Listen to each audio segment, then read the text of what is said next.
Querida iglesia, muy buenos días. Lucas capítulo 14, versículos 7 al 14. Y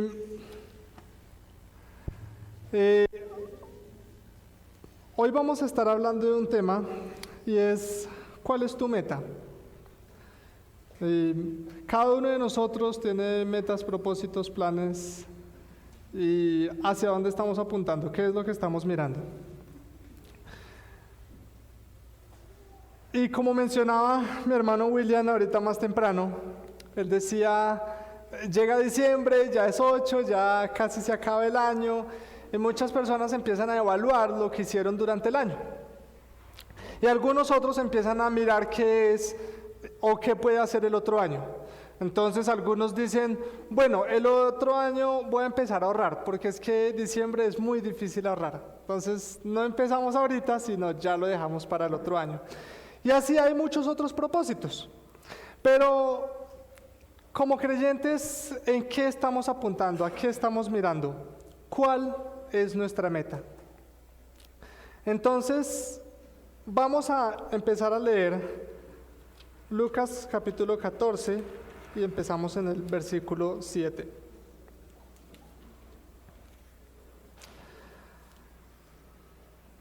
Quiero, antes de empezar a leer el versículo, mencionar una frase del autor del libro El Principito, y él menciona y dice esta frase: una meta sin un plan es solamente un deseo.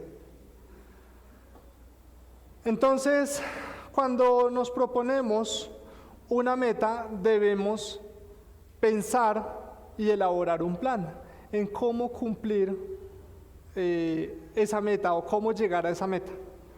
Entonces, si el otro año me propongo ahorrar, entonces, ¿cómo voy a llegar a esa meta? Entonces significa que debo de mi salario estar sacando algo mensualmente con el propósito de ahorrar. Si no lo hago, sencillamente se va a quedar en un buen deseo y voy a llegar a diciembre el otro año y, oiga, yo quería ahorrar, pero no es que hubieron tantos gastos que no alcancé a ahorrar. Entonces yo debo elaborar un plan para cumplir esa meta. Y a través de estos versículos que vamos a estudiar, del 7 al 14, vamos a ver que el Señor Jesús nos muestra unas acciones que estaban teniendo, y Él llama la atención. Y nos llama la atención también a nosotros para que elaboremos un plan con la meta que es ser conformados a la imagen de Jesucristo. Y esa debería ser la meta de cada creyente. Entonces, vamos a orar y a arrancar con el estudio. Señor, muchas gracias por regalarnos tu palabra y porque continuamente tú nos animas, nos exhortas y permites que evaluemos cómo está nuestra vida delante tuyo. Gracias por este pasaje que vamos a estudiar el día de hoy. Ayúdanos a que no solamente se queden deseos, sino realmente a cumplirlo y a honrarte, Señor, con lo que planeemos, Padre bendito. En Cristo, amén.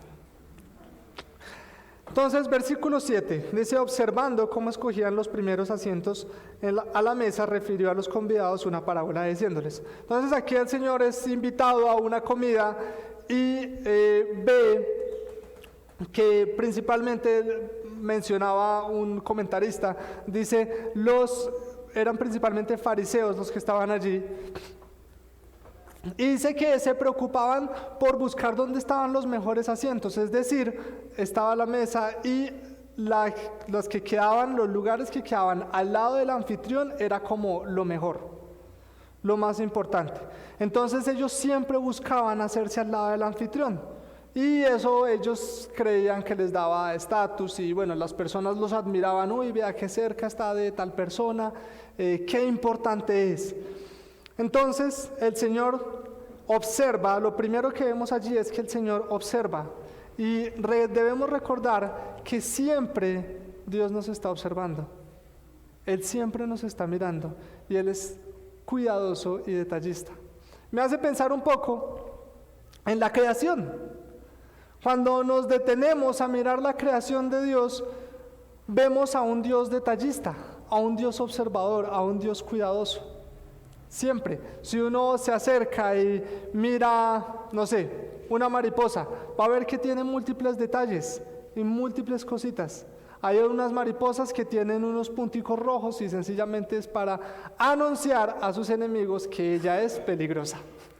Entonces, tantos detalles y tantas cositas increíbles que Dios creó, y cuando Él vino, Él también estuvo observando y estuvo muy cuidadoso. Entonces, Él observaba a las personas y veía cómo escogían los primeros asientos a la mesa.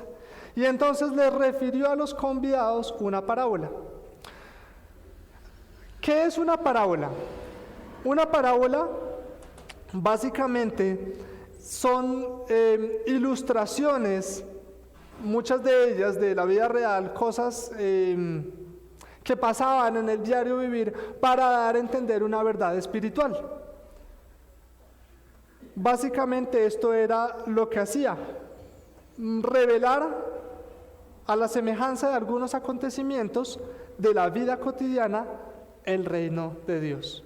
Entonces, muchas veces vemos al Señor diciendo, no, que una parábola, entonces encontramos la parábola del sembrador, y era para revelar principios bíblicos.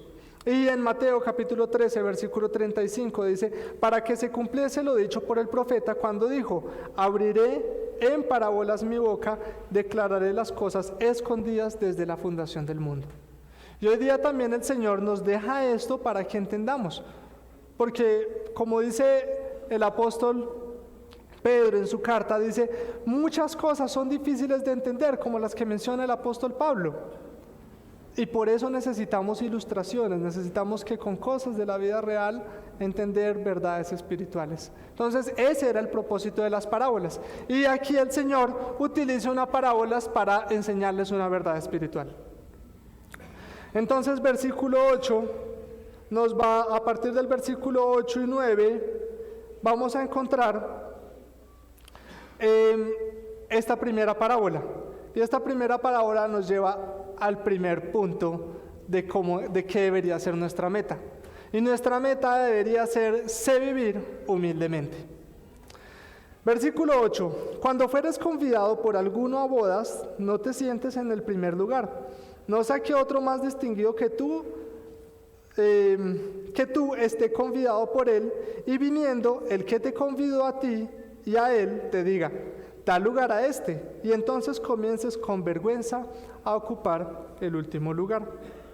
Mas cuando fueres convidado, ve y siéntate en el último lugar, para que cuando venga el que te convidó, te diga, amigo, sube más arriba. Entonces tendrás gloria delante de los que se sientan contigo a la mesa, porque cualquiera que se enaltece será humillado, y el que se humilla será enaltecido.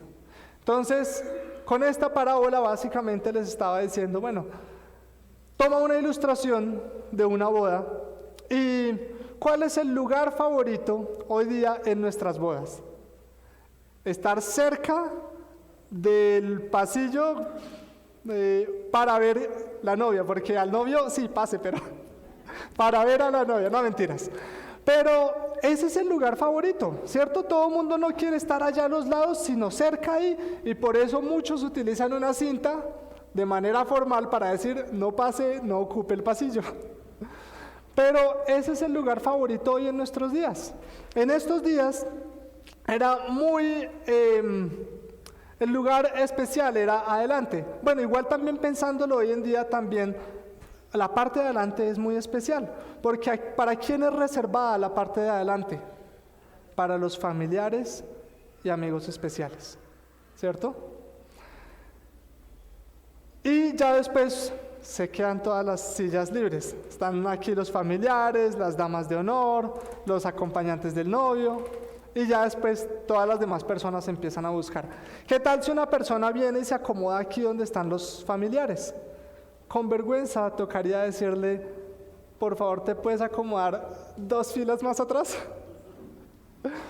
Y eso sucedía. Entonces el Señor les dijo, cuando vengan a una boda, háganse en la parte de atrás.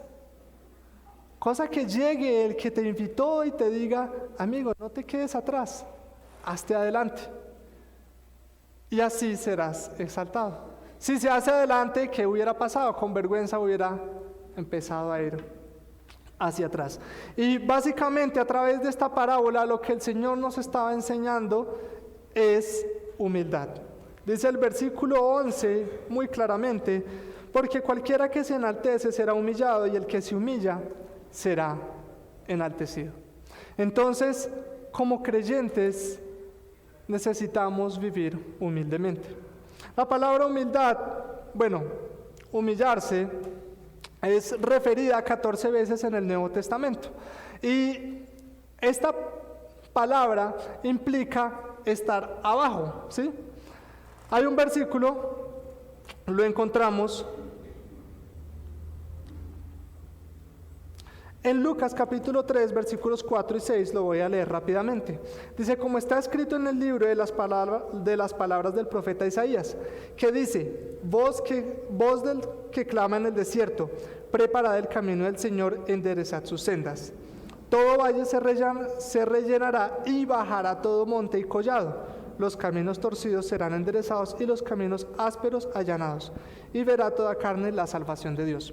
Esa palabra que dice, y se bajará todo monte, ese bajará es la misma palabra humillar. O sea, estaba a ras de piso. Y eso es lo que nosotros como creyentes debemos hacer. Ahora, con la palabra humillarse no significa que entonces debemos ser pisoteados por todos. Lo que Dios nos dice es que yo me debo humillar primeramente delante de Él. Y estudiando los versículos que hablaban acerca de humillación, leía Filipenses capítulo 2 versículos 7 y 8, dice, sino que se despojó a sí mismo, hablando del Señor Jesucristo, tomando forma de siervo, hecho semejante a los hombres, y estando en la condición de hombre, se bajó a sí mismo, o sea, se humilló a sí mismo, haciéndose obediente hasta la muerte y muerte de cruz. Luego también encontramos Filipenses capítulo 4 versículos 11 y 12, y dice, no lo digo porque tenga esta escasez, pues he aprendido a contentarme cualquiera que sea mi situación. Sé vivir humildemente, la misma palabra abajo, y sé tener abundancia. En todo y por todo estoy enseñado, así para estar saciado como para tener hambre, así para tener abundancia como para padecer necesidad. Y encontró dos versículos más que me llaman la atención de lo que implica sé vivir humildemente o humillarse. Santiago capítulo 4 versículo 10 dice, humillaos delante del Señor y Él os exaltará. Entonces, delante del Señor, ¿qué debemos hacer? Ponernos a tierra. Y luego encontramos 1 de Pedro, capítulo 5, versículos 6 y 7. Y dice, humillaos pues bajo la poderosa mano de Dios, para que Él os exalte cuando fuere tiempo, echando toda vuestra ansiedad sobre Él, porque Él tiene cuidado de nosotros. Y es interesante este pasaje y me llamó mucho la atención, porque si leemos el versículo 6, si quieren, búsquenlo en sus Biblias, 1 de Pedro, capítulo 5, versículo 6.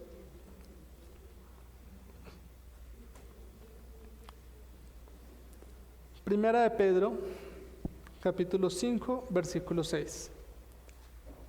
Y al mirar el versículo 6, al final encontramos un punto y coma.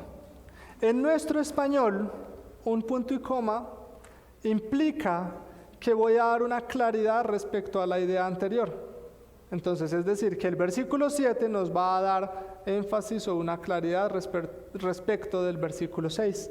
Y el versículo 7 dice, echando toda vuestra ansiedad sobre Él, porque Él tiene cuidado de vosotros.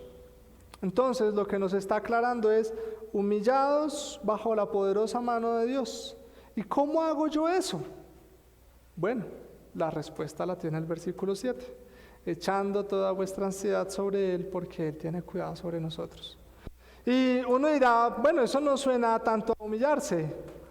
Bueno, resulta que nosotros siempre queremos tener el control de las cosas. Queremos saber qué es lo que va a pasar. Nadie arranca y dice, ay no, hoy voy a ver qué va a pasar, y sale a la calle, no mira los carros, no mira semáforos, no come. Nadie hace eso. Siempre está mirando lo que va a suceder. Si voy a cruzar la calle, miro que no vengan vehículos. Entonces, como seres humanos queremos tener el control de nuestras acciones. Y por eso es que muchas veces nos enojamos, porque no tenemos el control de las cosas, porque las cosas se salieron de control. Y entonces es decir, Señor, yo no tengo el control, tú sí lo tienes. Y entonces, ¿qué hago yo? Me voy a tierra. Y me humillo delante del Señor, y es allí cuando puedo echar toda mi ansiedad sobre Él, teniendo en cuenta que Él tiene cuidado de cada uno de nosotros. ¿Qué tan fácil es hacer eso? Muchas veces no es tan fácil. Cierto predicador una vez dijo, no vuelvas a tomar todo el bulto que cogiste cuando lo dejaste en la oración, haciendo referencia a este versículo. No vuelvas a coger todas tus cosas que has dejado en la oración, porque siempre estamos como que, estoy preocupado, y bueno, Señor, y le oro y le pongo al Señor, y Señor, tú tienes el control. Y termino de orar y bueno, ¿y ahora qué hago?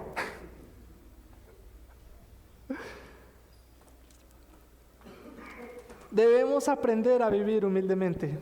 Y no solamente porque es un beneficio para nosotros, porque eso nos va a traer felicidad, sino porque también cuando nos comportamos al contrario, o sea, de manera orgullosa, Dios resiste a los soberbios. Y pensando en esta situación, recordemos el caso de Esther. Cuando Esther se enteró de toda la situación que iba a pasar con el pueblo de Israel, y Mardoqueo le dijo, no creas que por tú estar en el reino también te vas a salvar de toda esa matanza. Y tal vez Dios para eso te ha puesto este día ahí. Y Esther oró, ayunó y se presentó delante del rey. En ese tiempo no se podía presentar delante del rey sin ninguna, digámoslo así, una cita. Tenía que haber el rey tenía que haber llamado a esa persona para poderse presentar. Cuando una persona irrumpía en la presencia del rey, era autonomía del rey guardarle la vida o no. Porque el que se presentaba delante del rey sin su autorización era digno de muerte. Y entonces, ¿qué sucede en ese momento? Se presenta la reina Esther e irrumpe ante la presencia del rey.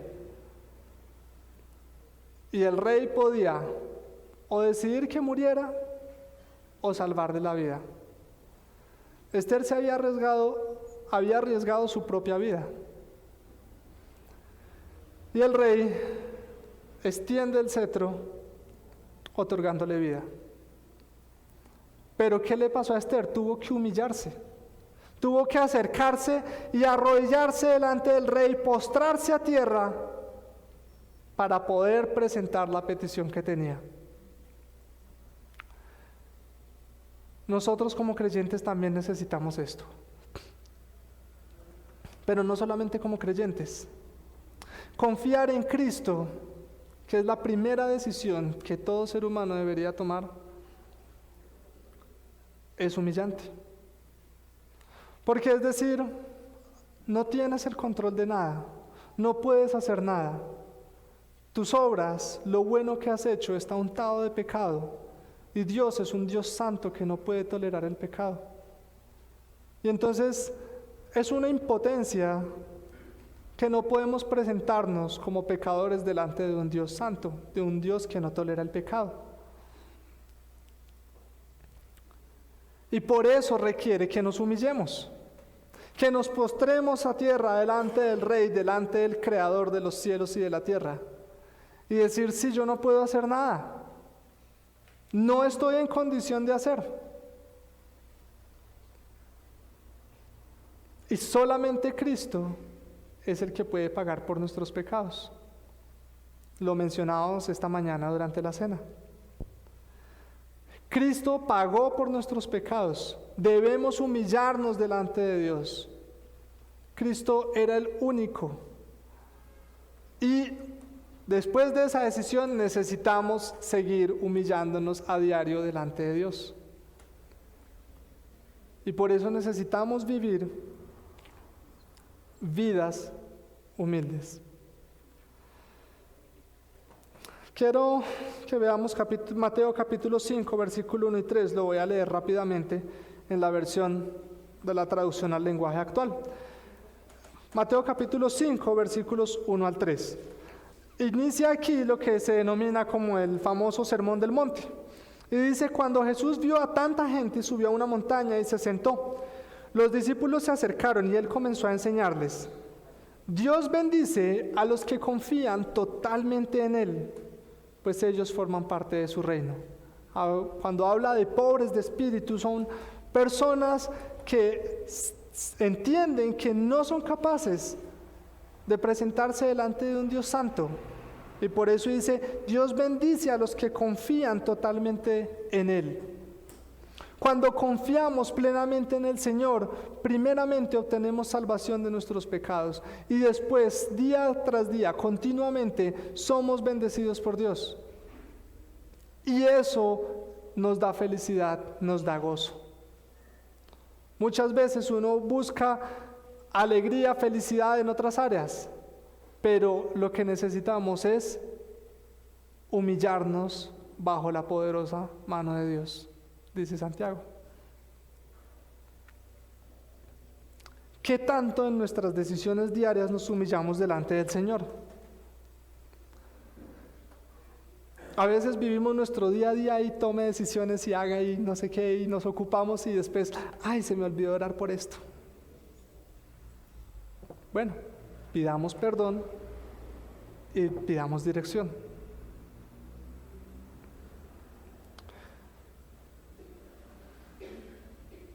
Y luego,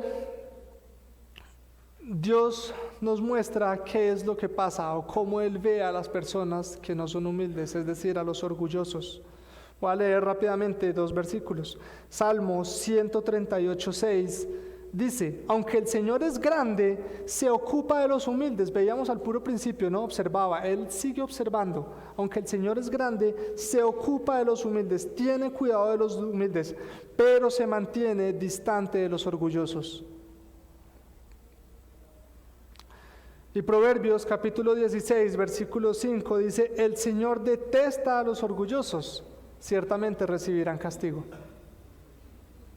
Y no sé si les ha pasado alguna vez, ayudar a una persona orgullosa es muy difícil.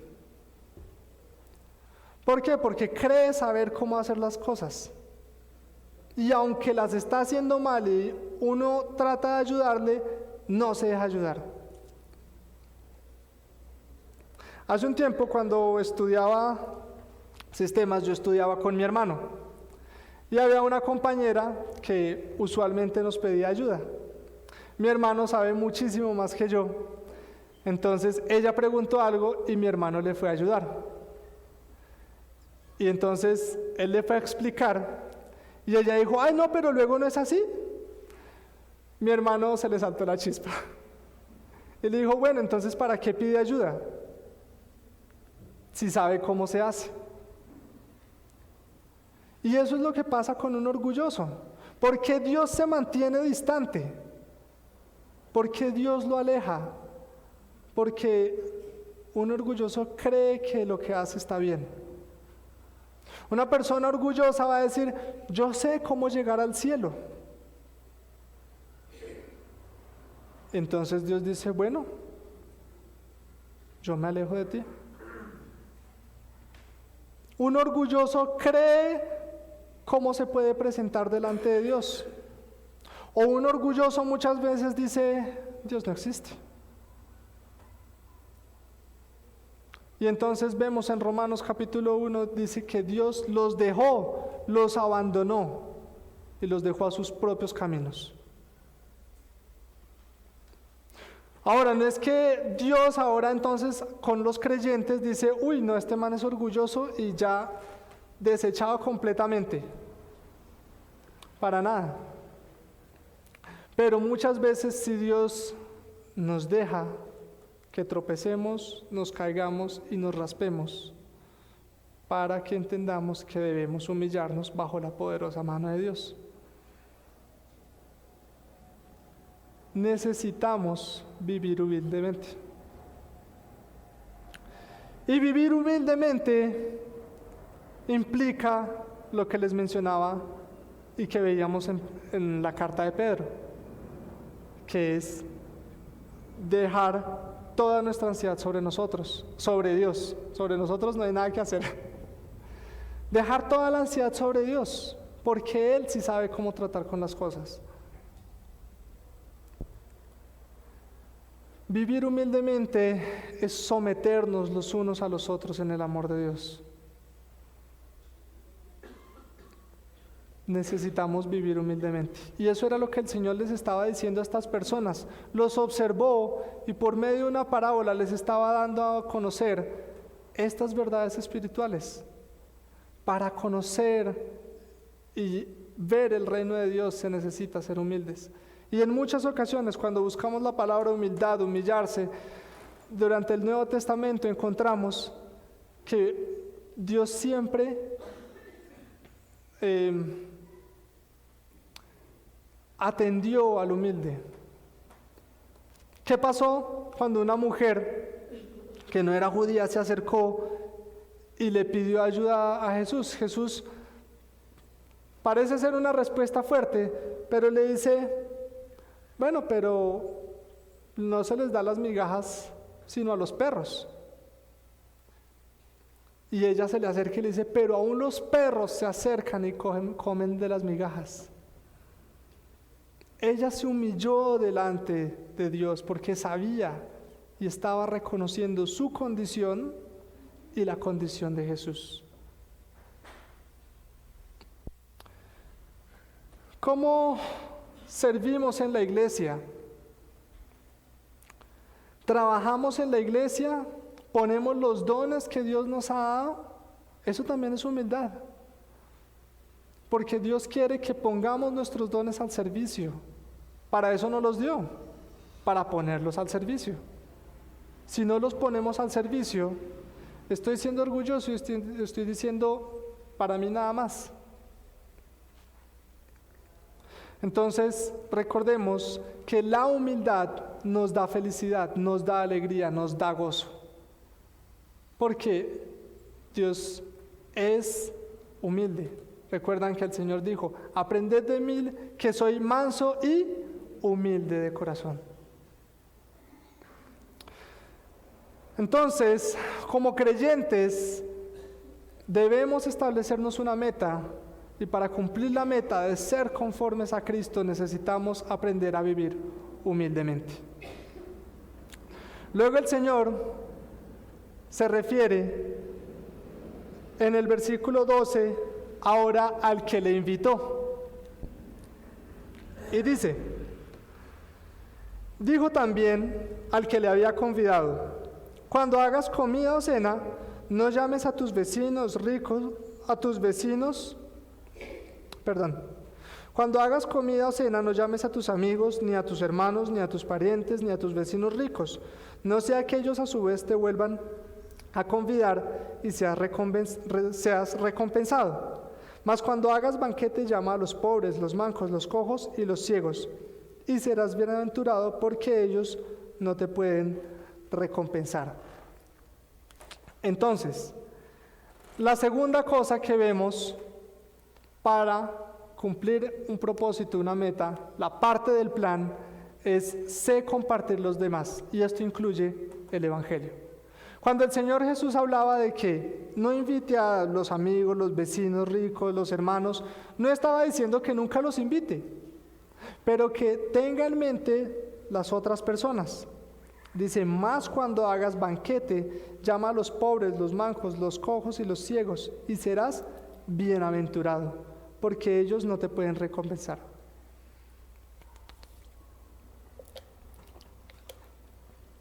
Como creyentes, debemos aprender a compartir. ¿Qué implica compartir? Compartir no solamente es dar dinero, sino implica también dar de lo que Dios me ha dado. Y en eso incluimos también los dones. Yo comparto con mis hermanos los dones que Él ha puesto para la edificación del cuerpo de Cristo, porque los dones son para eso, para la edificación del cuerpo de Cristo. Entonces, yo debo compartir, comparto lo que Dios me ha dado. Dios me ha dado su precioso evangelio, debo compartirlo.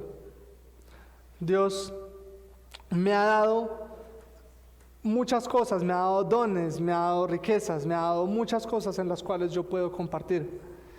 Y le dice al que le invitó, le dice, cuando invites, no solamente te quedes pensando en tus amigos, sino piensa también en las demás personas. Por eso era tan importante lo que Jesús observó, que llegaron, ¿y quiénes llegaron? Llegaron personas que se creían muy importantes, otras personas parte de los fariseos también.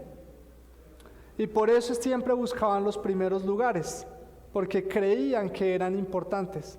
Pero eso era en su propia justicia. Jesús dijo que ellos habían hecho su propia justicia, evadiendo la justicia de Dios.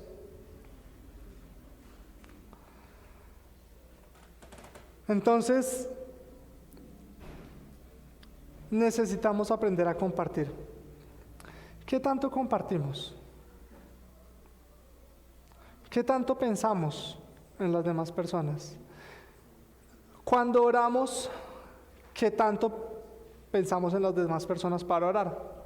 ¿Conozco las peticiones de mis hermanos? ¿O de pronto alguien se me acerca y ora y dice, uy, mi hermano, ¿puedo orar por esto? Y después al otro domingo, uy, ¿por qué fue que me dijo este hermano que orara? Me ha pasado. Por eso lo digo.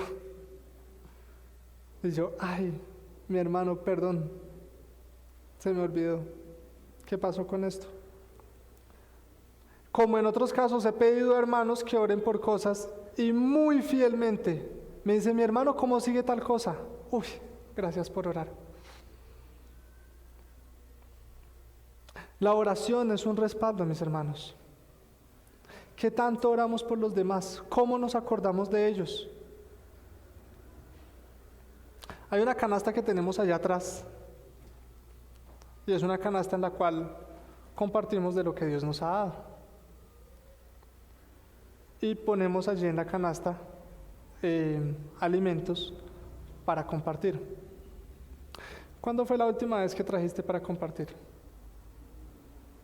Tal vez digas, hoy, muy chévere, y me alegra muchísimo. Pero siempre debemos estar pensando en eso.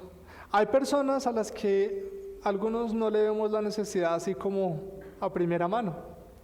Pero después nos acercamos con los ancianos y le decimos, Javier, ¿cómo está tal persona? Y dice, uy, la verdad la está pasando mal. ¿Y qué hacemos nosotros? ¿Cómo estamos compartiendo, mis hermanos? Que sea un propósito para nosotros compartir. Y vemos al Señor Jesucristo haciendo esto. Muchas veces se dio a las personas. Muchas veces trasnochó por compartir con las personas. Muchas veces se abstuvo, como el caso cuando muere Juan el Bautista. Se abstuvo casi de llorar por compartir con las personas.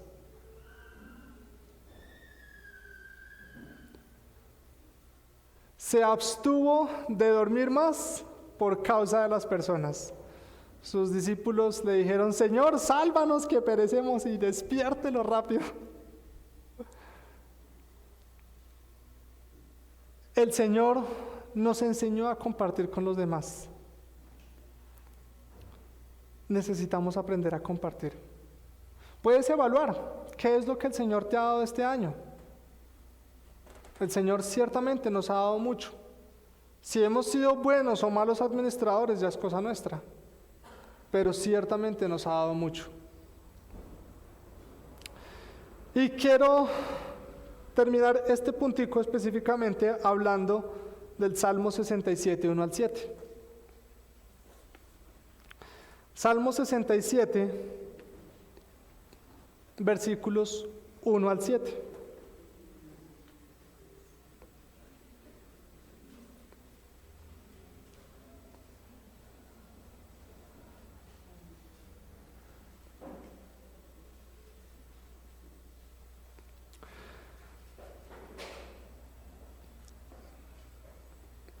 El Salmo dice así, es todo el Salmo. Dice, Dios tenga misericordia de nosotros y nos bendiga. Eso suena espectacular. Que me bendiga a mí.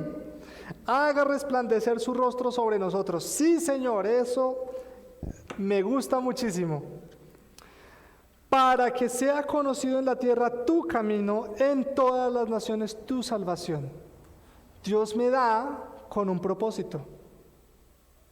¿Para qué? Para que los demás conozcan acerca de Él. Para que sea conocido en la tierra tu camino. ¿Qué tanto estamos compartiendo? Luego dice, versículo 3, te alaben los pueblos, oh Dios, todos los pueblos te alaben. Alégrense y gócense las naciones, porque juzgarás los pueblos con equidad y pastorearás las naciones en la tierra. Te alaben los pueblos, oh Dios, todos los pueblos te alaben. La tierra dará su fruto, nos bendecirá Dios, el Dios nuestro. Bendíganos Dios y témanlo todos los términos de la tierra. Ciertamente esto se cumplirá, porque dice que toda rodilla se doblará y confesará que Jesucristo es el Señor para gloria de Dios Padre. Pero nuevamente el salmista empieza diciendo, listo, que me bendiga el Señor con el propósito de que su evangelio sea extendido, con el propósito de que Dios sea conocido en todas las naciones. Y cuando vemos y analizamos el Antiguo Testamento, Dios bendecía con ese propósito. ¿Qué pasó? Sacó al pueblo de Israel de Egipto. Y cuando llegaron iban a conquistar Jericó, qué persona hospedó a los espías? Una mujer llamada Rahab. Y dijo, todos los pueblos de aquí tiemblan, porque han oído cómo Dios los sacó con mano poderosa de Egipto. Y había pasado tiempo, porque estuvieron 40 años en el desierto. Y se había mantenido el testimonio acerca de Dios. Tristemente, ¿quién se salvó solo en esa ciudad de Egipto, de Jericó? Solamente Rahab y su familia. Nadie más. Porque los demás, a pesar de haber escuchado el testimonio, decidieron no creer. Pero lo importante es que fue conocido, fue dado a conocer. Y eso debe ser un propósito para nosotros los creyentes. Dar a conocer a Dios. Esta mañana William hablaba acerca de pensar en una persona y orar por esa persona. ¿Qué tanto estamos siendo fieles en orar por los no creyentes?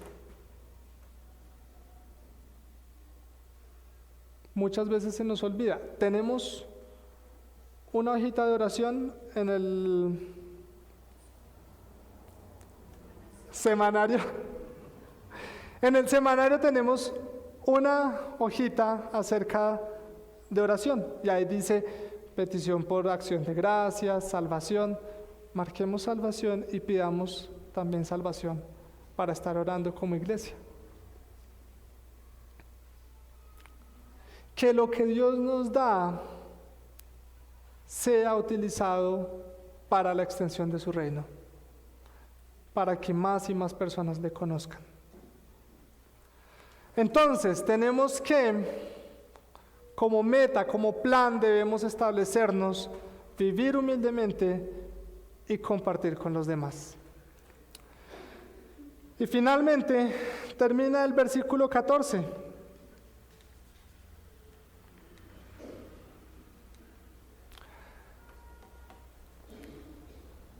Dice, y serás bienaventurado porque ellos no te pueden recompensar, pero te será recompensado ¿cuándo? En la resurrección de los justos. Un creyente debe tener en mente que Cristo vuelve. Cuando tenemos la perspectiva de que Cristo vuelve, eso nos va a ayudar a tomar mejores decisiones, a usar los recursos que Dios nos ha dado de la manera adecuada. Preguntaban esta mañana, ¿qué pasaría si Cristo viene hoy? ¿Has usado tus recursos de manera adecuada? Todo lo que Dios te ha dado, y cuando hablo de recursos es absolutamente todo. Tiempo, espacio, dinero, familia, dones, talentos. ¿Cómo administras los recursos que Dios te ha dado? Cristo viene. Y el apóstol Juan termina en Apocalipsis diciendo, sí, ven Señor Jesús. ¿Cuál es la expectativa que nosotros tenemos? ¿Vivir y acumular? ¿O vivir y acumular tesoros en el cielo? ¿Cómo estamos viendo las cosas? Necesitamos evaluar delante del Señor. Y es una buena oportunidad. El Señor nos regala un año y llegamos al final del año y es su misericordia mostrándonos que ha pasado un año y que nos ha dado muchas cosas, muchos recursos para aprender a administrarlos. No los administré bien. Bueno, Señor, ayúdame a ser sabio. ¿Qué no administraste bien? ¿Dones? ¿Tiempo? ¿Dinero? ¿Qué fue lo que no administraste bien? ¿Familia? ¿Amigos? Haz un plan. No administré bien el tiempo. Bueno, entonces, ¿qué debo hacer? Hay muchos libros cristianos acerca de la administración del tiempo. Y en el área que tú veas que estás fallando, hay libros en los que podemos leer e informarnos para hacerlo de la manera correcta y honrar al Señor con lo que nos ha dado. Cristo viene y ciertamente nos recompensará. ¿Qué tienes tú o qué has hecho tú? Y en vistas de eso, ¿sabes que Jesús te recompensará por lo que has hecho? ¿O ves que no se ha hecho mucho? Siempre hay oportunidad y el Señor nos da una nueva oportunidad día tras día. Y quiero terminar con una ilustración que la escuché hace unos días y me pareció muy interesante. Y menciona que un hombre y su hijo salieron al campo a recoger su cosecha para luego venderla y pues sencillamente tener su sustento. Salieron su padre y su hijo y bueno, fueron, recogieron lo que tenían que recoger y entonces el joven le dice a su papá, le dice, uy papá, listo, vámonos rápido y vendemos lo que tenemos que vender y con eso podemos comprar algunas otras cosas, vamos papá. Y entonces el papá le dice, calma hijo, vamos despacio. Y bueno, el muchacho todo acelerado, todo impaciente, sale y bueno, vamos por el camino, pero papá, camina un poco más rápido, vamos. Y el papá le dice, tranquilo, déjame apreciar, déjame ver las cosas, déjame disfrutar la naturaleza. Le dice, no papá, pero parece que tú no tuvieras noción del tiempo. Le dice, porque la tengo, es que quiero disfrutar la naturaleza, quiero disfrutar el camino. Entonces él dijo, bueno, está bien, bueno. Sale el papá y siguen caminando. Y luego en el camino encuentra una brecha, otro camino. Y entonces el papá le dice, no, vamos por este camino. Y el joven le dice, no papá, pero es que es más lejos, ese camino nos toma más tiempo. Y El papá le dice, hijo, vamos por este lado. Y el muchacho, bueno, está bien, papá. Y siguen caminando y luego por el camino encuentran que estaba la casa del hermano del Señor. Y entonces el Señor le dice, ay, va a ser tiempo que no visito a mi hermano. No, ¿por qué no vamos? Entramos y lo visitamos. Y el muchacho todo afanado le dice, no, papá, pero es que tenemos que ir a vender las cosas. Vamos pronto, papá, no. Bueno, finalmente se quedan en la casa y visitan al Señor y todo, y luego muy temprano en la mañana se levanta el muchacho y le dice, papá, vamos ya que toca vender. Y el papá, tranquilo, vamos, listo, salgamos. Y entonces durante el camino encuentran a un señor que tenía una carreta y estaba atrapado y todo, y entonces el papá le dice, ven hijo, ven, ayudamos a este hombre. Y el muchacho le dice, no, pero papá, mira, se nos va a pasar el tiempo. Y el Señor le dice, hijo, ayudémoslo. Si tú fueras ese hombre, te gustaría que te ayudaran. Entonces, bueno, está bien, papá. Y la ayuda les toma mediodía. Entonces, bueno, finalmente le terminan de ayudar y todo, y sale, y siguen caminando, y el muchacho afanando a su papá, y no, vamos rápido, tranquilo, vamos despacio. Luego, llegando, se empieza como a nublar todo, y escuchan un estruendo muy fuerte y todo absolutamente nublado y todo. Y bueno, el papá se dice, bueno, es muy raro, pero parece que va a llover, vamos más despacio. Y el muchacho se queda y no, papá, va a llover, antes vámonos más rápido, tenemos que llegar más rápido. Y empiezan a caminar, a andar más despacio. Finalmente llegan a la cima de la montaña y desde ahí pueden divisar la ciudad a la que van a vender las cosas.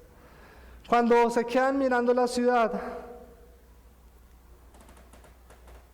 se queda mirando y el hijo le dice a su padre, ahora entiendo, padre, ahora entiendo. Y se dan media vuelta y se devuelven. Lo que tenían enfrente era la ciudad de Hiroshima, que recién había sido bombardeada.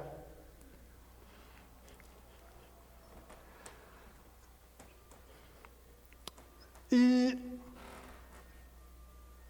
qué pasó? Que el padre sí conocía, sí sabía aprovechar el tiempo. Y por disfrutar lo que Dios le había permitido, le salvó la vida. Nunca escatimemos el tiempo que tenemos, mis hermanos. Dios nos ha dado un recurso valioso que es el tiempo. Necesitamos rendirnos a Cristo continuamente. Y eso es lo que implica la humildad. Rendirnos todo a Él. Nuestras pasiones, nuestras posesiones, nuestro tiempo, nuestra alegría, nuestras tristezas, absolutamente todo.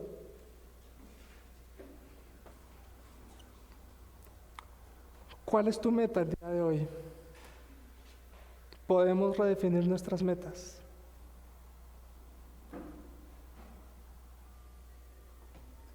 Y vivamos vidas que honren al Señor. Señor, muchas gracias por el día de hoy. Y gracias por permitirnos recordar la obra de tu Hijo Jesucristo. Gracias también por enseñarnos que necesitamos vivir humildemente.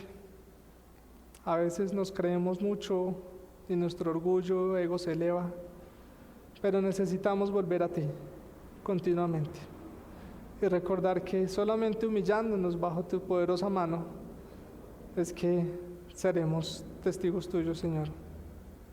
Gracias, mi buen Padre, por permitirnos estudiar tu palabra. En Cristo Jesús, amén.